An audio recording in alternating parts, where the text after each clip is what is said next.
New Goroka Airport facility officially opened. Madang APEC finance officials meet, discusses financial inclusion. And Chief Momis says joint effort needed on Bougainville Peace Agreement. This is the National EMTV News with Melora Market. A very good evening. Thank you for joining us. This is Wednesday's news. Prime Minister Peter O'Neill yesterday officially opened the newly built Goroka Airport. Under the ADB-funded Civil Aviation Development Initiative project, the airport has received major upgrades to its runway with a state-of-the-art 3-level terminal building. It's been over 20 years since a jet engine airplane landed in Goroka. A washdown was staged along with a guard of honor for the Prime Minister before the main event. Goroka Airport is one of 15 airport projects under the ADB-funded Civil Aviation Development Initiative or CADIP. This has seen successful completion of newly built airport facilities in Hoskins and Mount Hagen. NAC Chairman Ruben Ayla says the opening signifies the success of the CADIP program. When we talk about the Smart 15 airports as our vision for NAC to 2030, this is the beginning of that journey. And I am proud to say and thank CADIP, my team, the great team that make it happen on the ground. So, for Eastern Highlands, the airport now opens the door for more opportunities for the province. Transport has been a problem. But since we have this airport, I believe people from Western Islands, investors from even Mosby or Lane, it opens the door, the corridor for them to enter Eastern Islands. Civil Aviation Minister Alfred Manasseh commended NAC and COVAC for the successful completion of the airport upgrade.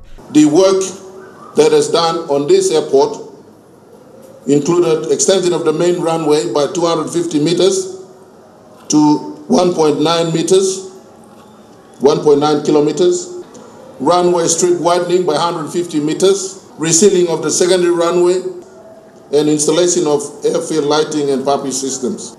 Refurbishment of the fire station, new powerhouse with a big generator enough to power their all new facilities, and of course, a new control tower will be built as soon as this is open.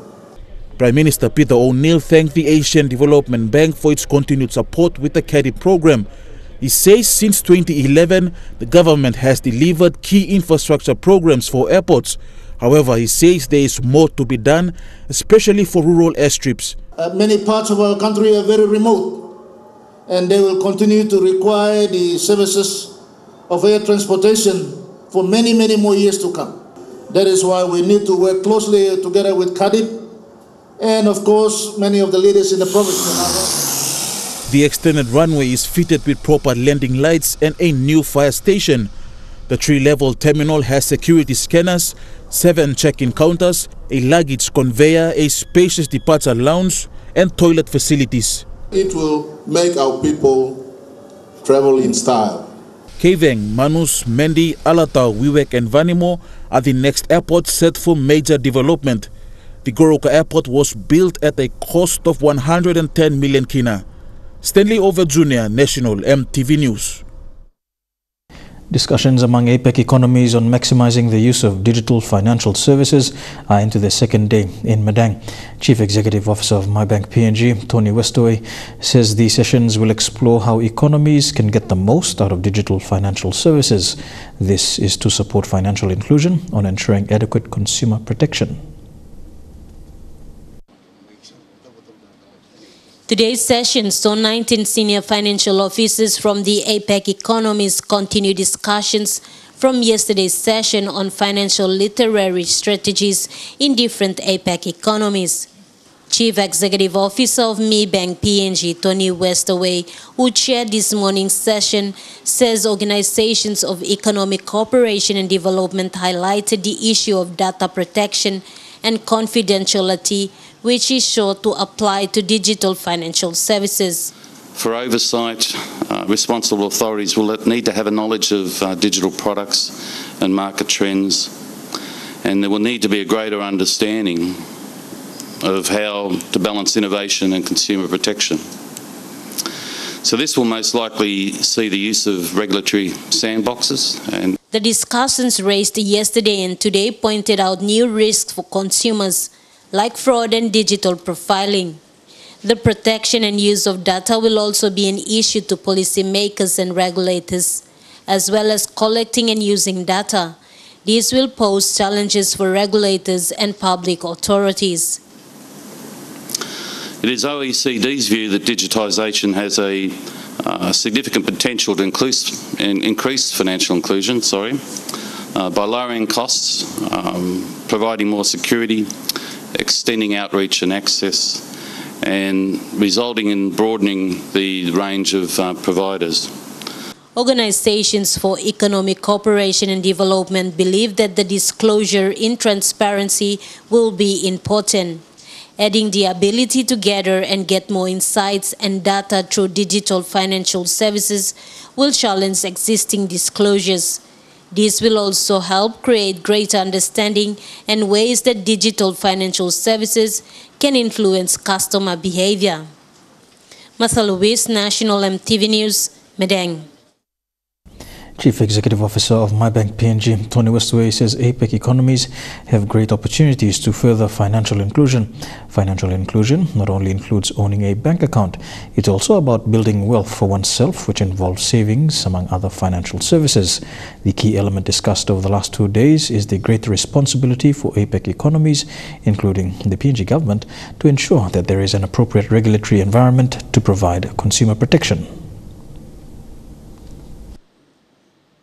The discussions over the last 2 days have highlighted that there are different financial technologies, with digitalization being embraced by people throughout the region. CEO of MyBank PNG, Tony Westaway, says there need to be a build-up of capability and a need also for a build-up of digital literacy. So the last 2 days we've talked about all those issues. This morning in particular, we talked about the work of the UN CDF in the region. We talked about regulators introducing regulatory sandboxes to test ideas, to test innovation, to test financial products. And we talked about the work that the Centre for Excellence in Financial Inclusion here in Papua New Guinea is doing in terms of creating an environment where policymakers, regulators, participating financial institutions can understand the challenges that are here in Papua New Guinea. Westaway says there is an understanding that it's not only about opening bank accounts.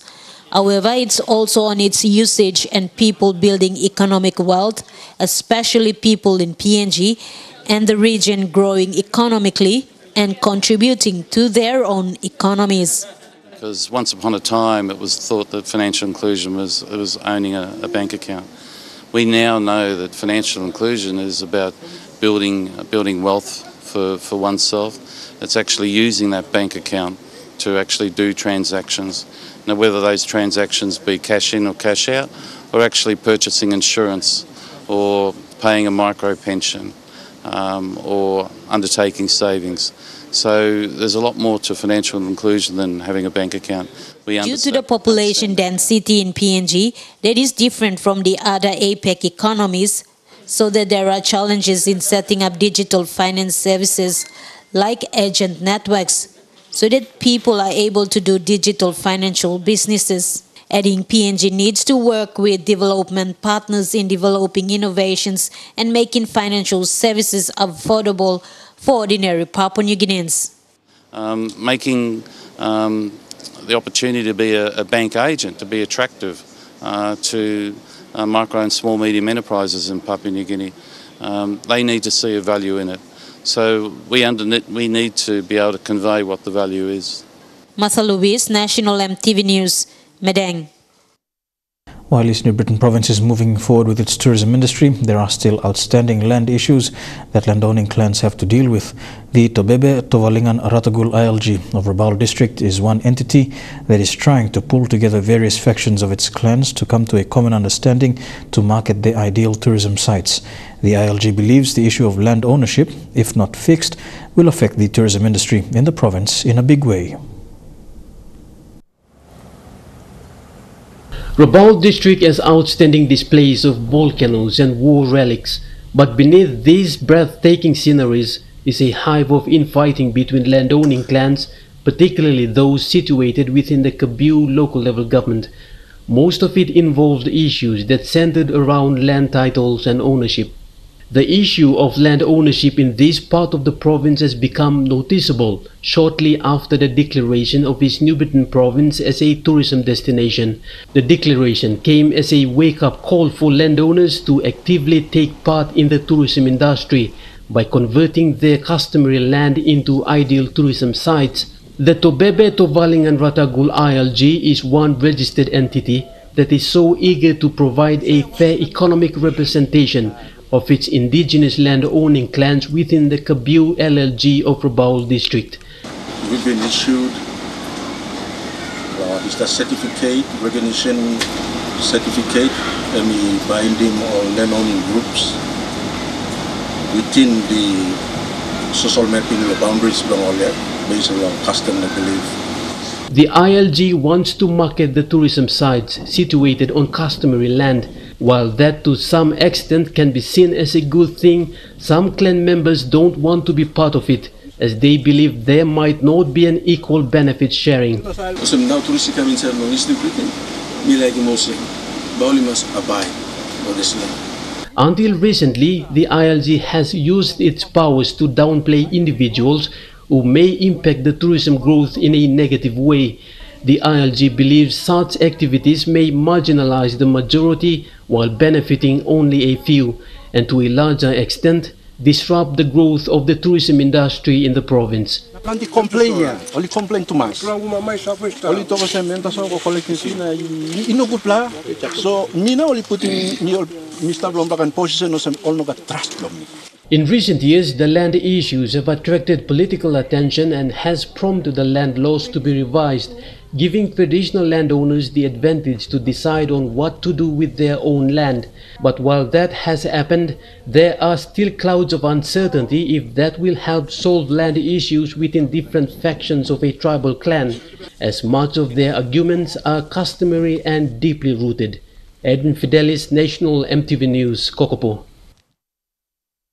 An auto part supply in Leh City is owed more than 60,000 kina by the Leh City Council. Staff at Mala Auto Works worked on electrical systems of several council vehicles as well as a landscape construction job. The council then wrote out a cheque which was later dishonored at the bank.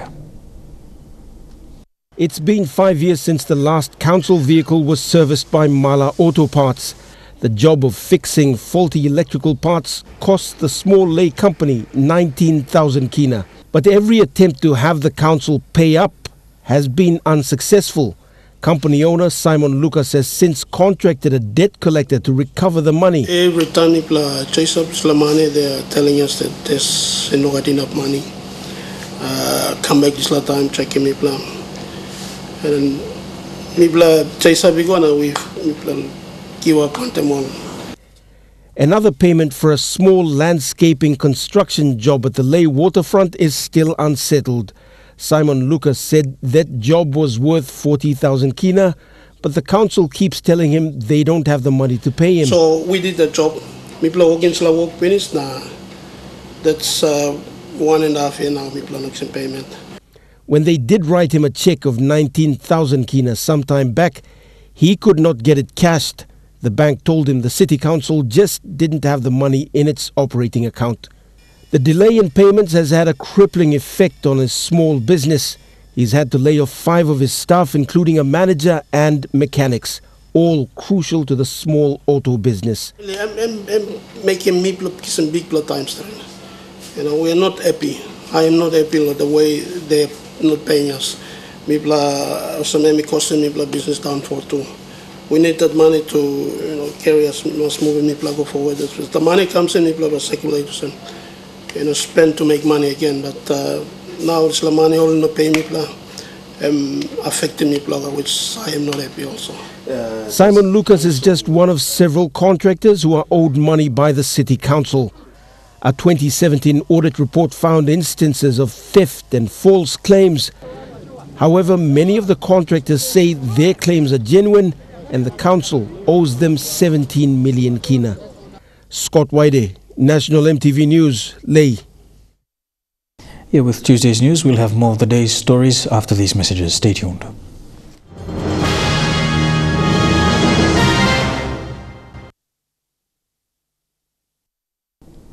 Welcome back to the news. The implementation of the Bougainville Peace Agreement remains a joint responsibility for both the national government and the autonomous Bougainville government.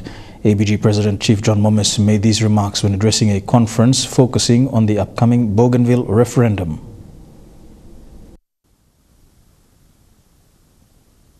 Addressing the PNG NRI Bougainville referendum conference, ABG President Chief John Momis reminded those present that the Bougainville Peace Agreement, which forms the basis of the ABG, was a joint effort by both the national government and the people of Bougainville. With the referendum drawing closer, President Momis called for more action from both sides to ensure that the referendum exercise was successful. This, he said, would only be fair given Bougainville's important role in financing the early days of PNG post-independence. As long as we understand that the spirit of the peace agreement must be adhered to and that the two governments must accept their responsibility jointly to implement the peace agreement, I don't think we can really go wrong. Because a good agreement, a win-win deal, is a negotiated outcome that would be acceptable, mutually acceptable to both parties and bring lasting peace. The President's sentiments also echoed by several members of the ABG, with ABG Parliamentary Chairman on Referendum Joseph Watawi and Deputy Speaker Francesca Semoso also calling for all sides to work together.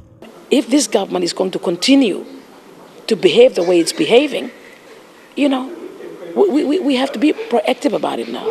For example, it's like we're going to ask for some funding. Where can we get funding from to actually adequately fund BRC? And the next thing that we're going to do is go back to our funders and say, hey, are you able to help us? BRC needs funding. But the information that go out to the people must also be consistent and uniform. And this is critical, this is very important. And this is why we are doing our level best through the Parliamentary Committee and Department, the Ministry, and the other important stakeholders, that we must have a properly coordinated approach to inform the people on what is required. Also present at the conference were members of the PNG Parliamentary Opposition who, whilst acknowledging the progress being made in recent years, remain disappointed at the level of consideration being given to assisting the ABG in delivering this important exercise for the people of Bougainville. It also highlights that the government hasn't paid any attention in the last 20 years to this very important matter.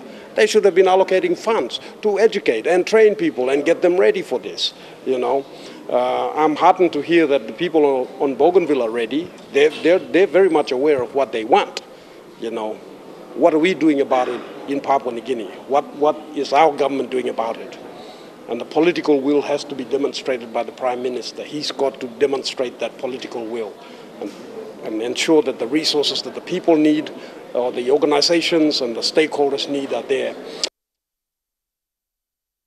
NCD Governor Paul Pakop has called on the government to start acting on the declarations of environmental protection with regards to reforestation efforts and alternatives to dumping mine tailings in river streams. The NCD Governor made this statement at World Environment Day celebrations at Badiagwa Technical Secondary School yesterday. The support shown by students was overwhelming. NCD Governor Pauas Pakop, an ardent advocate of environment protection and conservation, criticized the government for focusing on economic development and giving very little prominence to environmental protection. The money, the gold will finish. The oil and the gas will go. But if we risk the environment, we're risking our survival. That's the bottom line. He challenged the government to start acting on their declarations to protect the environment. In that regard, he called on Environment Minister John Pandari to review the current method of mining waste disposal in river systems. He argues that there are other environmentally friendly ways to utilize the waste other than dumping them into our rivers. Tailing dams, that's what they do in other parts of the world. Otherwise, some of these small island atolls, they're going down. We can list tailings, I think absolutely they can go and they build seawall. I've been making this call in Parliament for a number of years now. On the coast, the sea level's rising, they need those tailings. Governor Pakop also echoed sentiments made by the New Island Governor Sir Julius Chan to replant trees in logging-affected areas. We are cutting the logs, we are exporting them, getting money, but we are not replacing the logs that we cut. This is true, it's not rocket science. NCD Governor Powers Pakop concluded saying he could only do so much to enforce regulations that protect the environment.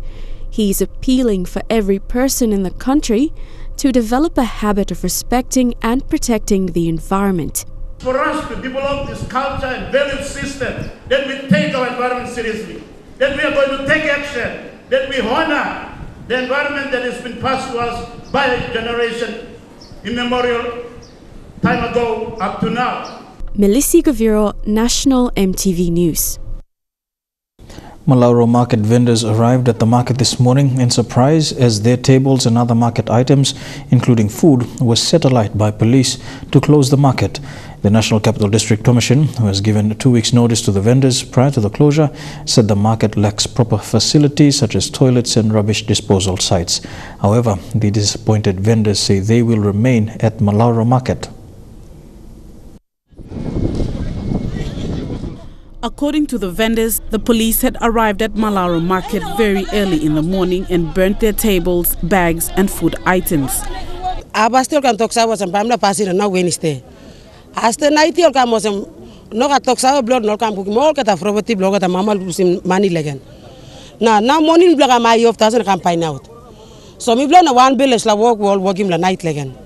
Despite a 2 weeks notice given to the vendors by NCDC to find other market locations to sell their food items, the vendors, especially mothers who depend on the market to make ends meet, say they will not move until NCDC and authorities provide a specific market for them. Please, NCDC to me, you must come provide the market for me. Lolar me plug and leave logan. Lo me plug and look at the school picking. Me plug leave na stop logan. Man carry you to no please me plan one fig dog me play stop lawyer. So Larry Mulligan can provide the market for me. Lo night me plan number loses la market for me. Amas 1,000 me plan go lose nothing lo. Keke. All Amas is also come cook him this little keke for me. Now me plan crying and go through this little keke for me. The Melora Market is one of the oldest in the city, with vendors who travel all the way from Central and Gulf provinces to sell their produce. However, the market has been criticized for the rubbish that is dumped towards the main road, causing traffic hazards, and the fact that there are no proper facilities. There's been continuous selling of building, there's been abuse of the law, they've been selling all the cooked foods here, which is against health practice and standards. So all these things have gone beyond, normal now. So we just have to make a stand to make sure we close the market. We've given them the options already, the vendors, especially vegetable vendors in the fish market. Those who are selling fish should go down to Koki. They said the segment already built there, so they should go on selling there. Vegetable market vendors, there's Goroka, there's enough space, and then the suburban market is still being built. So. Mr. Ted stressed that the market has been a breeding ground for petty theft and other criminal activities over the years, causing major security concerns for the general public and the residents. However, the mother at the market says vegetable vendors are innocent and the cause of all the criminal activities rests with the betel nut and cigarette vendors. Mipla man Mary, lo manu, we are mipla sidan lo boda blo, tachenko na kaupa. Ina piuna kaupa, you to pla decide him good, leave the Melora Market alone. suppose aim blow you and boy, NCDC, you bring the cop shop and put it there and let the boy bend. Man, Mary population law here, we are innocences. We are providing garden food, we are providing anything and everything in a good way and management in here. Stacey Yalo, National EMTV News.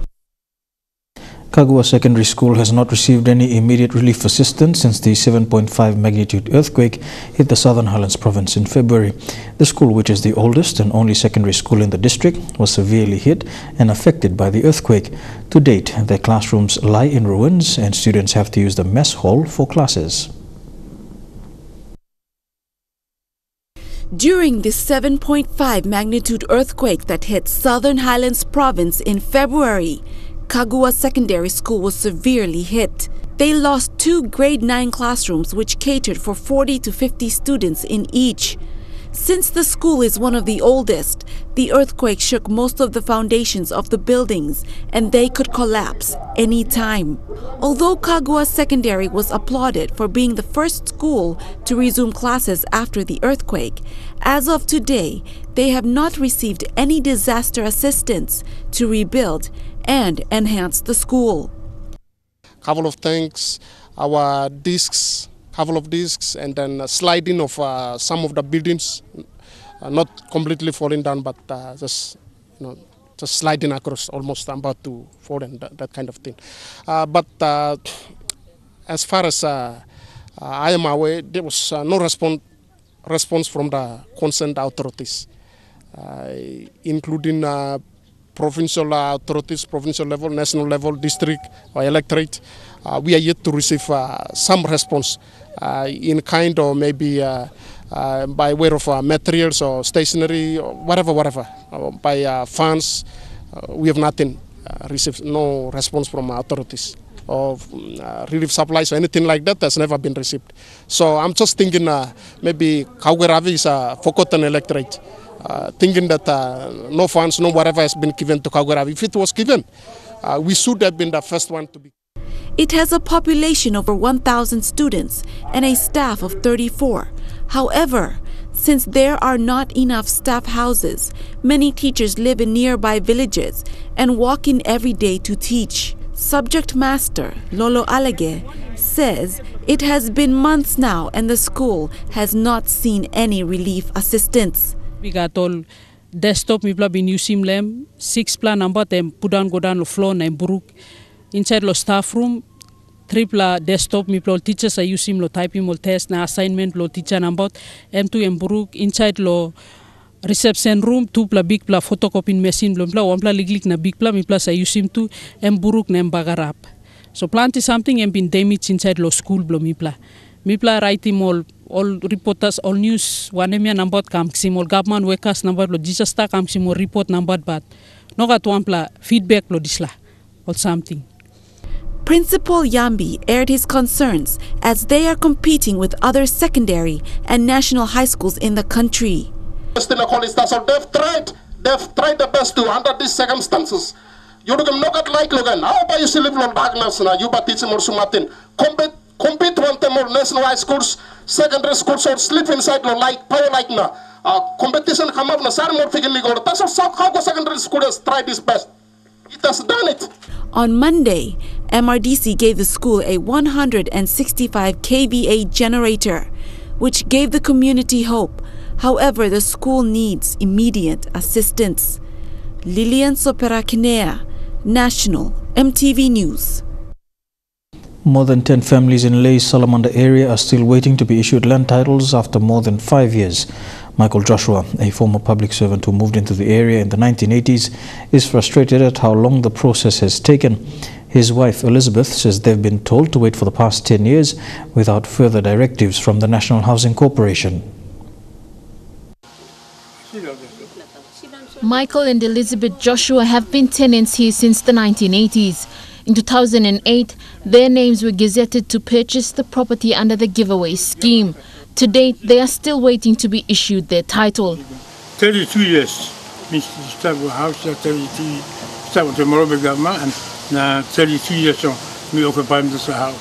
Michael Joshua worked with the Department of Works for 40 years before retiring. In 2015, he fell ill and now cannot walk. As a public servant who has served for a long time, he's frustrated at how slow the process has been. Also, you come on next week, go no. Public servant, I must play here with government department. Now, there's something me no come up when I'm recent. For the past 4 years, Michael's wife Elizabeth has continued with the task of trying to obtain the title. Elizabeth says they filed necessary documents and paid fees and have been waiting to sign the contract of sale with the National Housing Corporation. She says they've been told to wait without further directives.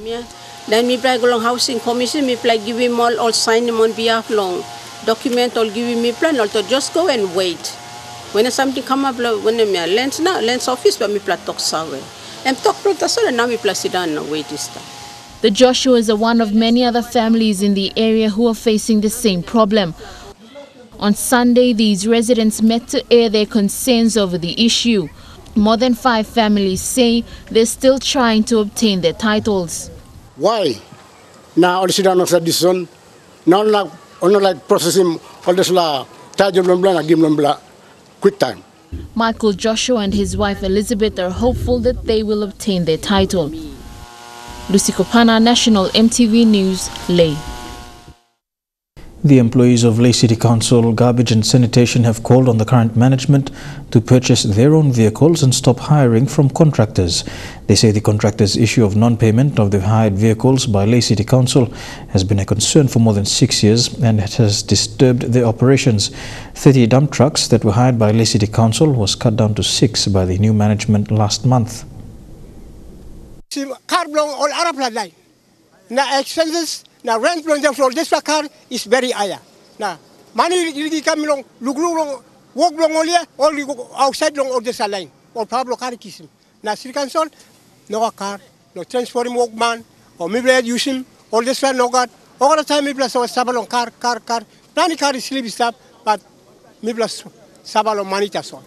Money, it come good. Now sit down long. Basket long City Council or something and by wrong good.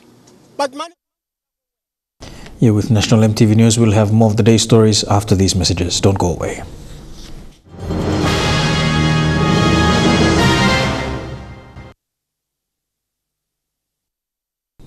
Welcome back to National EMTV News. IGAT Hope's third national conference on people living with HIV began today in Port Moresby. The meeting commenced with discussions on psychology of HIV treatment training, with interactive discussions on physical, social and emotional challenges of taking HIV treatment in Papua New Guinea. The National AIDS Council estimates that 50,000 to 60,000 people in Papua New Guinea are living with HIV. With low literacy rates, ineffective access to treatment services, unavailability of ART drugs, and stigma and discrimination that surrounds the people living with HIV in the country causes more risk for the diseases to progress to AIDS. And also we plug out all provincial networks outside long all provinces inside the country. And the networks based up inside the province, they are represented by people with HIV. And IGADOP as the national umbrella body advocates the rights of people with HIV and stigma, discrimination, ART drug issues, and etc. IGAT Hope is a PNG non-government organization that has been working with people living with HIV in the country. To date, it has about 10 sister network organizations around the country, identifying and helping the affected population. This people are plenty problems we only facing again. Okay, you're looking at the geographical landmass, Papua New Guinea and Big Plapa. Okay, say up in the highlands, we got stigma, discrimination and stuff. Passing lo talk backside or talk bagarapim narpla na inside the family house line. Emsa bagarapim man marry logo excessive service or some within the community, and also some due to affect the transportation, some financial problem, hard logo, and then geographical landmass na mamitos and transport and big play. Representative from the Australian Society for HIV, Viral Hepatitis and Sexual Health Medicine, APMG Health, provided training and facilitated discussions on physical, social and emotional challenges of taking HIV treatment. For PNG, most people with HIV do not know their status. In addition, there is a lack of understanding of the virus amongst those who are affected as well. While PNG has an adherence rate of 95% in terms of HIV treatment, evidence in other countries proves that limited resource countries still can have high adherence rate. Conference attendees were made aware of the types of treatment and the effects on their body and how to keep their mind positive as it all contributes to their well-being. The workshop will continue for the next 2 days, and IGAT Hope aims to help people living with HIV understand the HIV treatments. Stacey Yalo, National EMTV News.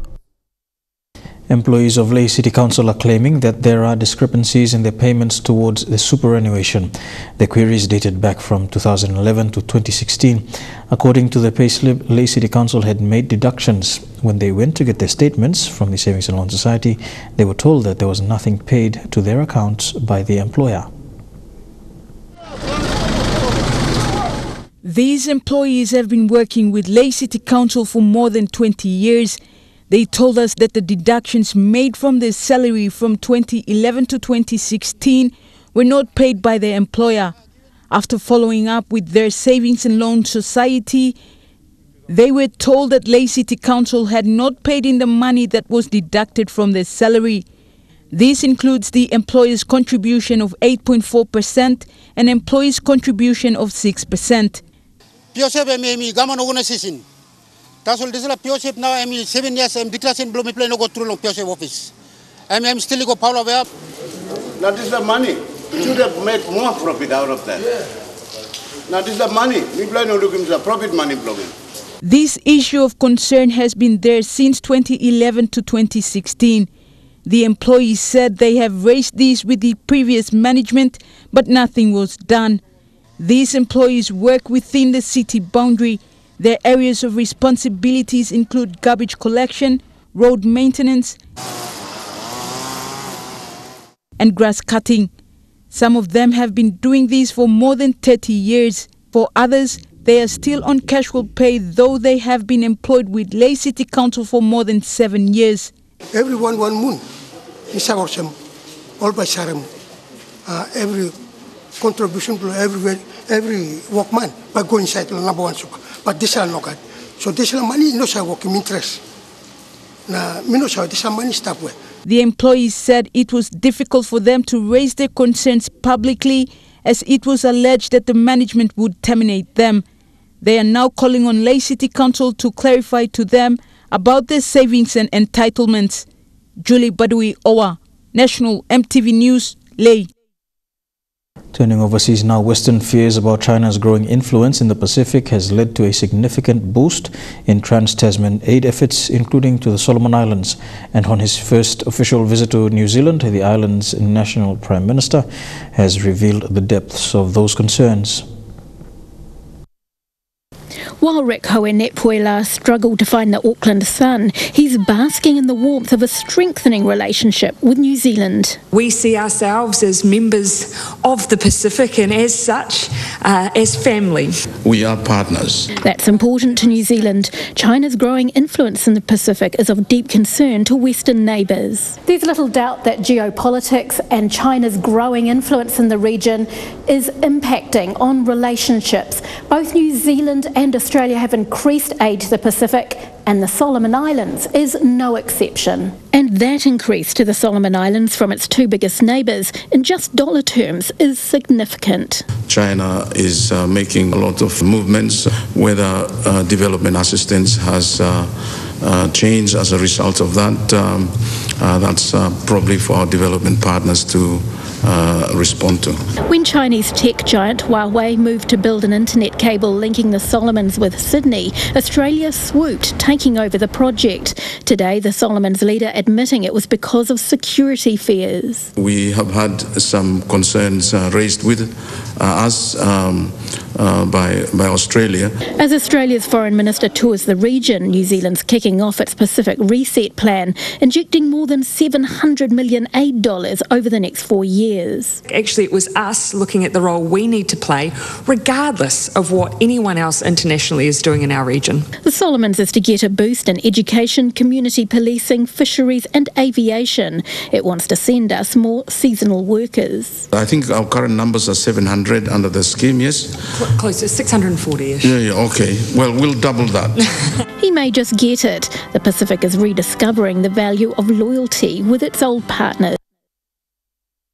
Guatemala's deadly volcano has spilled out more bursts of superhot rocks and gases, making rescue efforts treacherous. The official death toll has passed 70, but it is not known how many people are missing.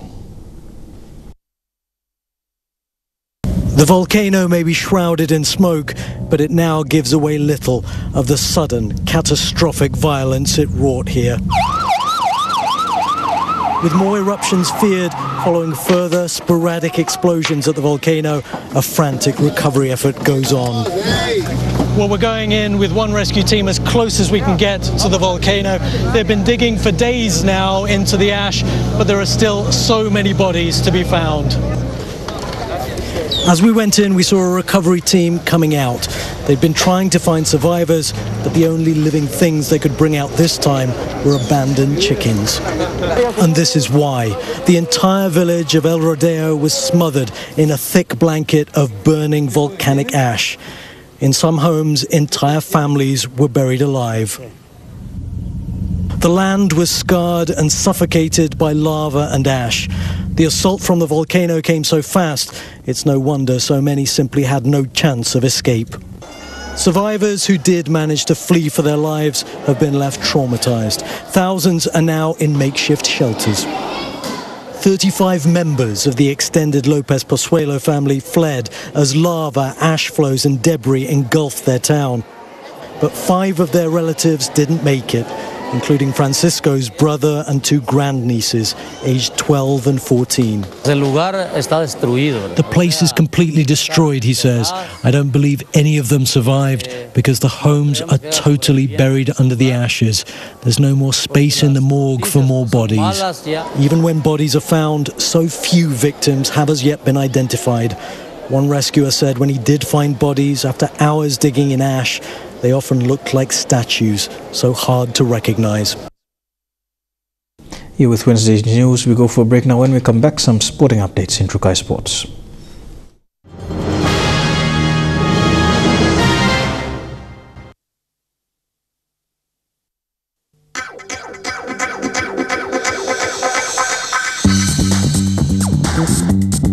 Trukai Sports.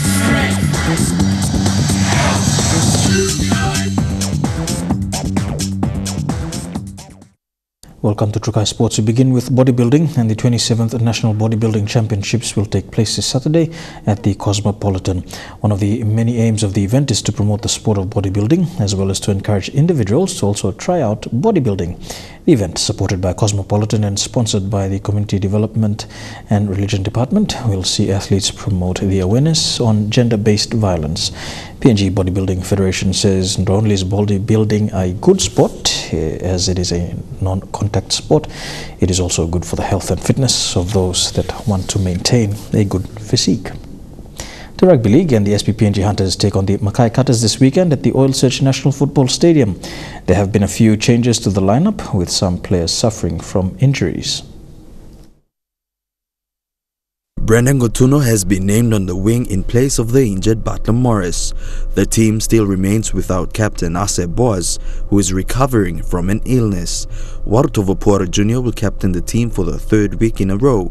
Stanton Albert gets to start at prop after coming off the bench in his last 2 games. Dilbert Isaac, Ila Alu, Edene Gebi, Moses Meninga and William Moner, who were named in the starting team in last week's match, have all been named on the extended 20-man bench. The starting 17 will be named at the captain's run on Saturday.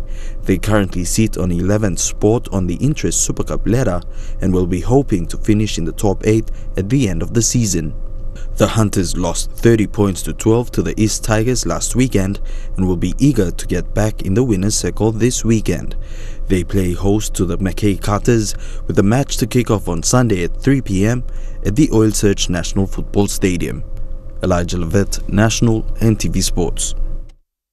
We go for a quick break and be back with more of Trukai Sports after these messages. Stay tuned.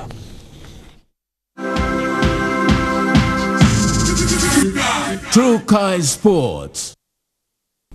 Welcome back to Trukai Sports. Very quickly to cricket, and the International Cricket Council has announced the Women's Global Development Team who will be playing the English Cricket Board Super League teams. Ravini Oa and Kai Arua from the PNG Lewis team have been selected into the 13-member development squad.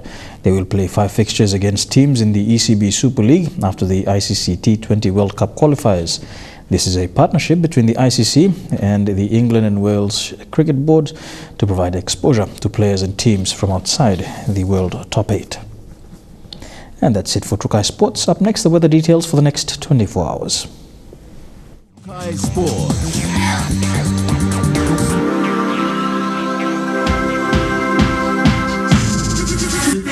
Trukai Sports. The weather details were proudly brought to you by Dulux, celebrating 50 years in PNG and the only paint made in PNG. A quick look at the weather in the southern region. Port Moresby, fine, becoming partly cloudy. Fine weather expected in Daru. Cloudy periods for Kerma, mostly fine for Olota. Cloudy periods with a few showers for Popondetta. The weather details were proudly brought to you by Dulux, celebrating 50 years in PNG and the only paint made in PNG. And that's the news, sport and weather for today, Wednesday, the 6th of June, 2018. On behalf of the EMTV News team, pleasant viewing. Good night.